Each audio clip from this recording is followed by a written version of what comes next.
ನಮಸ್ಕಾರ ವೀಕ್ಷಕರೇ. ಕರ್ನಾಟಕ ಶಾಲಾ ಪರೀಕ್ಷೆ ಮತ್ತು ಮೌಲ್ಯ ನಿರ್ಣಯ ಮಂಡಳಿ ಮೌಲ್ಯಾಂಕನ ಪರೀಕ್ಷೆ ಮಾರ್ಚ್ 2024ರ 5ನೇ ತರಗತಿ ಮೌಲ್ಯಾಂಕನ ಪರೀಕ್ಷೆಯ ಮಾದರಿ ಪ್ರಶ್ನೋತ್ತರ ಪತ್ರಿಕೆಯನ್ನು ನಮ್ಮ ಕರ್ನಾಟಕ ಎಜುಕೇಷನ್ ಡಿಪಾರ್ಟ್ಮೆಂಟ್ ಅಂದರೆ ಕರ್ನಾಟಕ ಶಾಲಾ ಶಿಕ್ಷಣ ಮಂಡಳಿಯಿಂದ ಬಿಡುಗಡೆಯಾಗಿದೆ. ಈಗ ನಾವು ಈ ವಿಡಿಯೋದಲ್ಲಿ 5ನೇ ತರಗತಿಯ ಸೆಕೆಂಡ್ ಲ್ಯಾಂಗ್ವೇಜ್ ಅಂದರೆ ಇಂಗ್ಲಿಷ್ ಭಾಷೆಯ ಮಾದರಿ ಪ್ರಶ್ನೆ ಪತ್ರಿಕೆಯನ್ನು ನೋಡೋಣ. ಸೆಕೆಂಡ್ ಲ್ಯಾಂಗ್ವೇಜ್ ಇಂಗ್ಲಿಷ್ ಮೌಲ್ಯಾಂಕನ ಪರೀಕ್ಷೆ March 2024 model paper.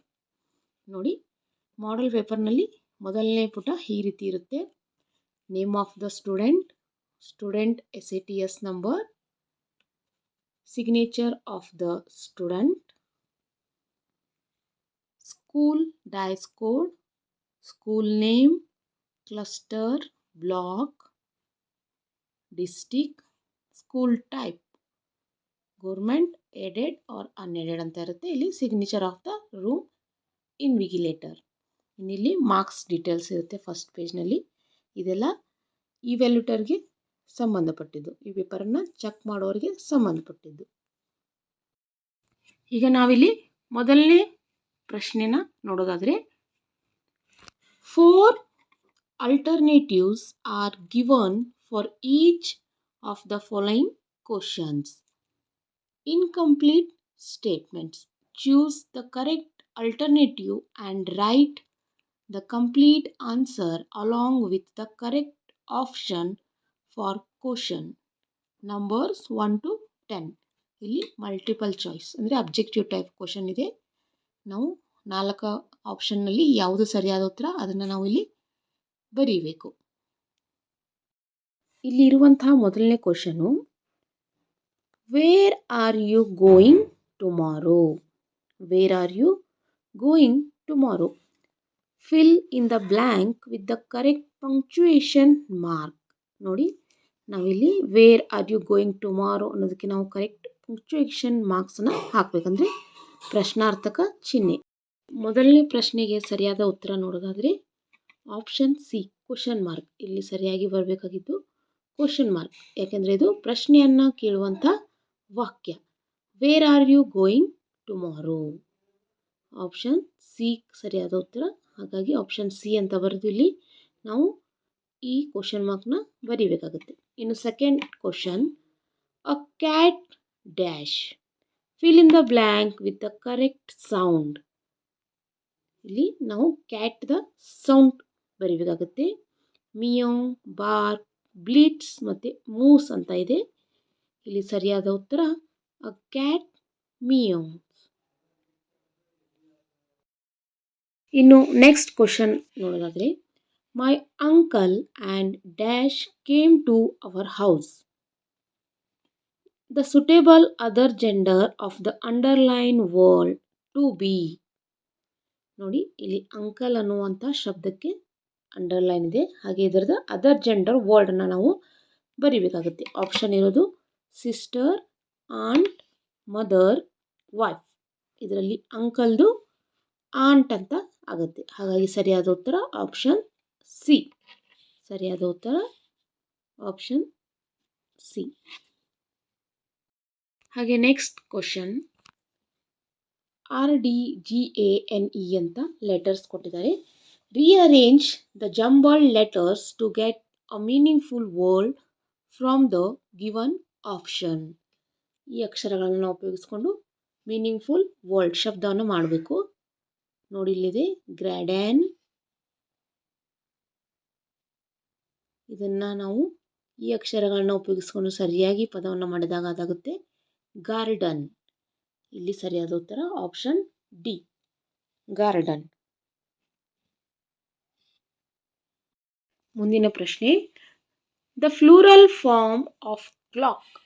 ಕ್ಲಾಕ್ದು plural form ಅಂದರೆ ಬಹುವಚನ ರೂಪ. Clocks, clockes, clocks, clock. Options ಇರೋದು ಕ್ಲಾಕ್ಸ್, ಕ್ಲಾಕೆಸ್, ಕ್ಲಾಕ್ಸ್, ಕ್ಲಾಕ್. ಇಲ್ಲಿ ಸರಿಯಾದ ಉತ್ತರ ನಮಗೆ ಆಪ್ಷನ್ ಎ ಕ್ಲಾಕ್ಸ್. ಇಲ್ಲಿ ಸರಿಯಾದ ಉತ್ತರ ಆಪ್ಷನ್ ಎ. ನೋಡಿ next. Narendra visited different places in India. The underline word is a or an. Narendra ಅನ್ನುವಂಥ ಶಬ್ದಕ್ಕೆ ಅಂಡರ್ಲೈನ್ ಮಾಡಿದ್ದಾರೆ. ಇದು ನೌನ್ ಆಗುತ್ತೆ. ಸರಿಯಾದ ಉತ್ತರ ನೌನ್. ನರೇಂದ್ರ ಅನ್ನುವಂಥ ಶಬ್ದ ನೌನ್, ನಾಮ ಪದ. ಇನ್ನು next question. The cat is sitting dash the table. Cat is sitting dash the table. ಇಲ್ಲಿ ಕ್ಯಾಟ್ ಎಲ್ಲಿದೆ? ಕೆಳಗಡೆ ಇದೆ. ಹಾಗಾಗಿ ಸರಿಯಾದ ಉತ್ತರ ಅಂಡರ್ ದ ಟೇಬಲ್. ಸರಿಯಾದ ಉತ್ತರ option D under the table. ಇನ್ನು ನೆಕ್ಸ್ಟ್ ಕ್ವಶನ್ ಇರೋದು Rohit. Yes, what she said is true. The opposite word of the underline word. ಇಲ್ಲಿ ಟ್ರೂ ಅಂತ ಶಬ್ದಕ್ಕೆ ಅಂಡರ್ಲೈನ್ ಮಾಡಿದ್ದಾರೆ. ಇದರ ಅಪೋಸಿಟ್ ವರ್ಡು ಟ್ರೂ ಅಂದರೆ ಸತ್ಯ, ಸುಳ್ಳು. ಹಾಗಾದರೆ false. Correct answer is falls.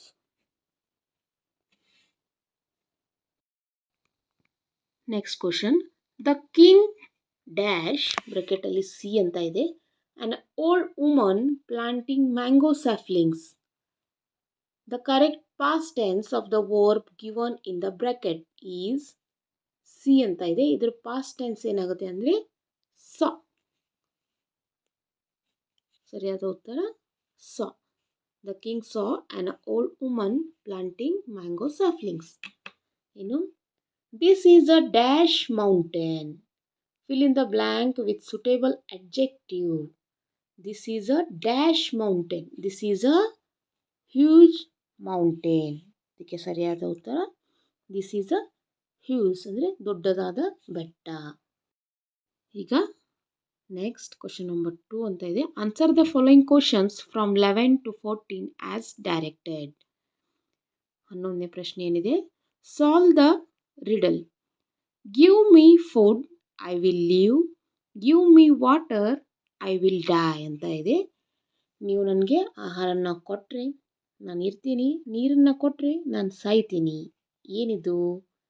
ಇದಕ್ಕೆ ಸರಿಯಾದ ಉತ್ತರ ಫೈರ್, ಬೆಂಕಿ.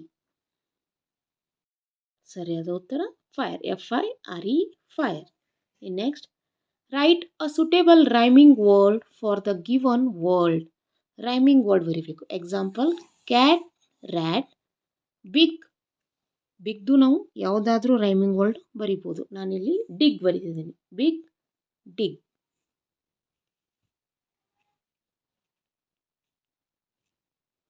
ಬಿಗ್ ಹಾಗೆಯೇ ಡಿಗ್. ವಿಗ್ಗು ಆಗುತ್ತೆ. Big, wig, big, dig. ಯಾವುದಾದ್ರೂ ನಾವು ರೈಮಿಂಗ್ ವರ್ಡ್ಸ್ ಹೊಂದುವಂಥದ್ದು ಬರಿಬೇಕು. ಇನ್ನು ನೆಕ್ಸ್ಟ್ ಇರೋದು Peter went to the store. Peter took a box. Rewrite the sentence using the suitable pronoun for the underline word ಅಂತ ಇದೆ. ಇಲ್ಲಿ ಯಾವುದೇ ಶಬ್ದಕ್ಕೆ ಅಂಡರ್ಲೈನ್ ಮಾಡಿಲ್ಲ, ಇದು ಮಿಸ್ಟೇಕ್ ಆಗಿದೆ. ಹಾಗಾಗಿ ನಾವು ಇಲ್ಲಿ ರಿಪೀಟ್ ಆಗಿರುವಂಥ ಶಬ್ದ ಪೀಟರ್. ಇದನ್ನೇ ನಾವು ತಿಳ್ಕೊಂಡು ಇದಕ್ಕೆ ನಾವು ಸುಟೇಬಲ್ ಆಗಿರುವಂಥ ಪ್ರೊನೌನ್ನ ಆ್ಯಡ್ ಮಾಡಬೇಕು. ಇದನ್ನು ನಾವು ಆನ್ಸರ್ ನೋಡೋದಾದರೆ Peter went to the store, he took a box. Peter ಬದಲಾಗಿ ನಾವು ಪ್ರೊನೌನ್ ಹಾಕಿದಾಗ ಅಲ್ಲಿ ಹಿ ಅಂತ ಹಾಕಬೇಕಾಗತ್ತೆ. ನೋಡಿ ನಾವು ಆನ್ಸರನ್ನು ಇಲ್ಲಿ ಬರೀಬೇಕು. Peter went to the store, he took a box. ನಾವಿಲ್ಲಿ ಹಿ ಅನ್ನುವಂಥ ಪ್ರೊನೌನ್ನ ಆ್ಯಡ್ ಮಾಡಿದ್ದೀವಿ. Next. Read the given rhyme. Soft kitty, warm kitty, little ball of 4, happy kitty, sleepy kitty, poor, poor. Identify the word that is repeated the most. ಈ ರೈಮಲ್ಲಿ repeat ಆಗಿರುವಂಥ ಶಬ್ದ ಯಾವುದು ಅಂತ ಕೇಳ್ತಾ ಇದ್ದಾರೆ. ಇಲ್ಲಿ ರಿಪೀಟ್ ಆಗಿರುವಂಥ ಶಬ್ದ ಅಂದರೆ ಕಿಟಿ. ಕಿಟಿ, ಇಲ್ಲಿ ಕಿಟಿ, ಕಿಟಿ, ಕಿಟಿ. ಹಾಗಾಗಿ ಇದಕ್ಕೆ ಉತ್ತರ ಕಿಟಿ.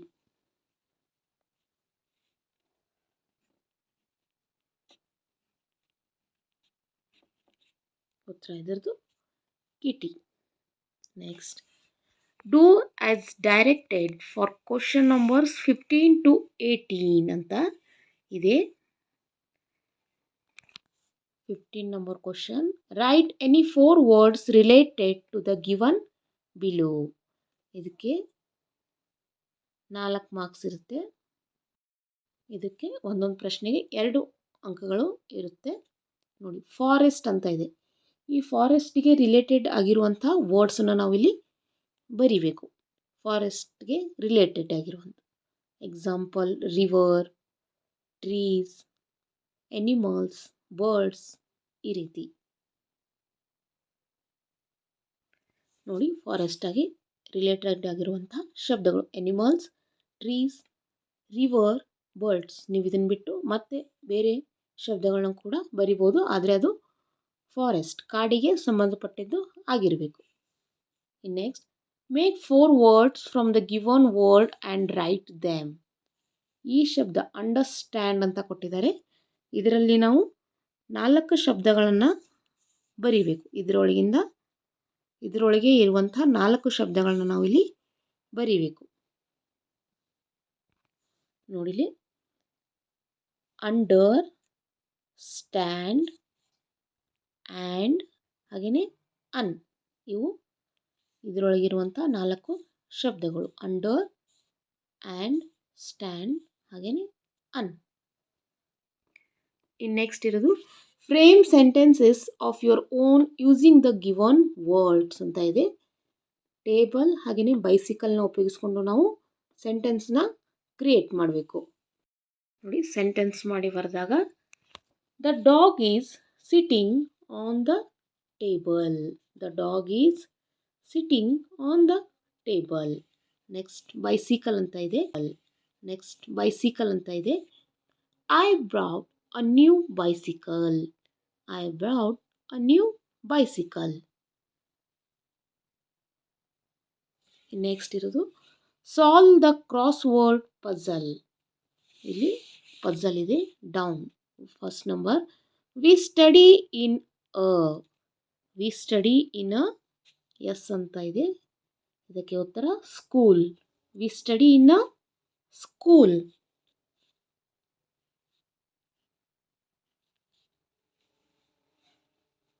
We study in a school.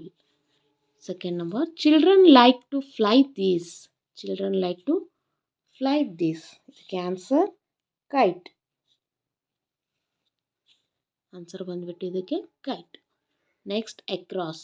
ಈ ಕಡೆಯಿಂದ ವಿ ಯೂಸ್ ಟು ರೈಟ್. ನಾವು ಬರೆಯೋದಕ್ಕೆ ಏನು ಯೂಸ್ ಮಾಡ್ತೀವಿ ಅಂದರೆ book. Next, the number that comes after 9. After 9 there is a 10. 9 ಆದಮೇಲೆ ಬರೋದು 10. Next, answer the question numbers 19 and 20 as directed. ಇದಕ್ಕೆ 3 ಅಂಕಗಳು ಇದೆ. ಏನಿದೆ ಅಂದರೆ draw the picture of a toy, colour it and right 2 to 3 sentence about it.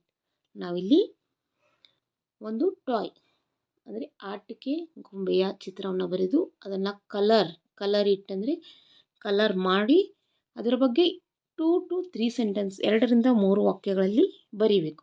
ಇದಕ್ಕೆ 3 ಅಂಕಗಳು. ಚಿತ್ರಕ್ಕೆ 1 ಅಂಕ, ಕಲರ್ಗೆ 1 ಅಂಕ, ಹಾಗೆ ಬರೆಯೋದಕ್ಕೆ 1 ಅಂಕ ಇರುತ್ತೆ. ನೀವು ನೋಡಿಕೊಂಡು ನಿಮಗೆ ಇಷ್ಟವಾದ ಒಂದು ಟಾಯ್ನ ಚಿತ್ರವನ್ನು ತೆಗೆದು ಅದರ ಬಗ್ಗೆ ಬರೀಬೇಕು. ಇನ್ನು next, read the poem and answer the following questions in a sentence. We are the signals you find on roads. Red says stop, green says go, yellow says wait, even if you are late ಅಂತ ಇದೊಂದು poem ಇದೆ. ಇದಕ್ಕೆ ಸಂಬಂಧಪಟ್ಟಂತೆ questions. Where do we find the signals? We find signals on roads. ನೋಡಿಲಿ, ಇದಕ್ಕೆ answer we find signals on roads. Second, how many colors are mentioned in the poem? There are red, green and yellow. There are three colors are mentioned in the poem. Next question. According to you, what will happen if there are no signals? Answer. Many accidents and traffic problems are created when there are no signals. ಇಲ್ಲಿ ಎರಡು ಪ್ರಶ್ನೆಗಳಿಗೆ ಈ ಪೋಯಮ್ನಲ್ಲಿ ಉತ್ತರ ಇದೆ. ಒಂದು ಪ್ರಶ್ನೆ ನಾವು ಸ್ವಂತ ಓನಾಗಿ ಬರೆಯಬೇಕಾಗುತ್ತೆ. ಇನ್ನು ಲಾಸ್ಟ್ ನೆಕ್ಸ್ಟ್ ಆಗಿರೋದು do as directed for questions number 21 to 23. Write a meaningful story with the help of the pictures and clues given. ಇಲ್ಲಿ ಒಂದು ಚಿತ್ರ ಹಾಗೆಯೇ ಕ್ಲೂಸನ್ನು ಕೊಟ್ಟಿದ್ದಾರೆ. ಅದನ್ನು ಉಪಯೋಗಿಸ್ಕೊಂಡು ನಾವು ಸ್ಟೋರಿನ ಬರೀಬೇಕಾಗತ್ತೆ. ಇಲ್ಲಿ ಸ್ಟೋರಿ ಬರೆಯೋದಕ್ಕೆ ನಮಗೆ ಪ್ಲೇಸನ್ನು ಕೊಟ್ಟಿರ್ತಾರೆ. ನಾವಿಲ್ಲಿ ಸ್ಟೋರಿನ ಬರಿಬೇಕು. ನೆಕ್ಸ್ಟ್ ಕ್ವಶನ್ ನಂಬರ್ 22 ಅಲ್ಲಿರೋದು read the given passage and answer the following questions in a phrase or sentence each ಅಂತ ಇದೆ. ಒಂದು ಪ್ಯಾರಾಗ್ರಾಫನ್ನು ಕೊಟ್ಟಿದ್ದಾರೆ. Dhruti had a new kitten named Smokey. Smokey was white and fluffy. Dhruti got Smokey and a small ball as a gift from her father. When she rolled the ball across the floor, Smokey would run after it, pick it up in its mouth and bring it back to her. Dhruti liked Smokey very much ಅಂತ ಇದೆ. ಇದಕ್ಕೆ ಸಂಬಂಧಪಟ್ಟಂತೆ ಇಲ್ಲಿ ಪ್ರಶ್ನೆಗಳನ್ನ ಕೊಟ್ಟಿದ್ದಾರೆ. What was the name of the kitten? ಆ kitten ಹೆಸರೇನಂತ ಕೇಳಿದ್ದಾರೆ. The name of the kitten was smoky. Next, who had a new kitten? Who had a new kitten? Dhriti had a new kitten. Next question, how was the kitten? How was the kitten? Kitten was white and fluffy. Give a suitable title to the passage ಅಂತ ಇದೆ. ನಾವು ಒಂದು title ಕೊಡಬೇಕಾಗುತ್ತೆ. ನಾವಿಲ್ಲಿ Dhriti and her kitten ಅಂತ ಕೊಡ್ಬೋದು. Dhriti and her kitten ಅಥವಾ Dhriti and her pet ಅಂತಲೂ ನಾವು ಕೊಡ್ಬೋದು. ಇನ್ನು ನೆಕ್ಸ್ಟ್ ಆಗಿರೋದು write 4 to 5 sentence you like about your school ಅಂತ ಇದೆ. ಸ್ಕೂಲ್ ಬಗ್ಗೆ ಬರೀಬೇಕು. ನಿಮಗೆ ನಿಮ್ಮ ಶಾಲೆಯಲ್ಲಿ ಏನಿಷ್ಟ ಅನ್ನೋದ್ರ ಬಗ್ಗೆ 4 to 5 ಸೆಂಟೆನ್ಸ್ನಲ್ಲಿ ಬರೀರಿ ಅಂತ ಹೇಳಿದ್ದಾರೆ. ಇವುಗಳಿಗೆ ಪ್ರತಿಯೊಂದು ಪ್ರಶ್ನೆಗೂ 3 ಮಾರ್ಕ್ಸು ಇರುತ್ತೆ. ಇದಿಷ್ಟು 5ನೇ ತರಗತಿಯ ಇಂಗ್ಲಿಷ್ ಭಾಷೆಯ ಮಾಡೆಲ್ ಕ್ವಶನ್ ಪೇಪರ್. ಹೋಪ್ ಈ ವಿಡಿಯೋ ನಿಮಗೆ ಇಷ್ಟ ಆಗಿದೆ ಅಂತ ತಿಳ್ಕೊಳ್ತೀನಿ. ಇಲ್ಲಿಯವರೆಗೆ ಈ ವಿಡಿಯೋನ ನೋಡಿದ್ದಕ್ಕೆ ಧನ್ಯವಾದಗಳು.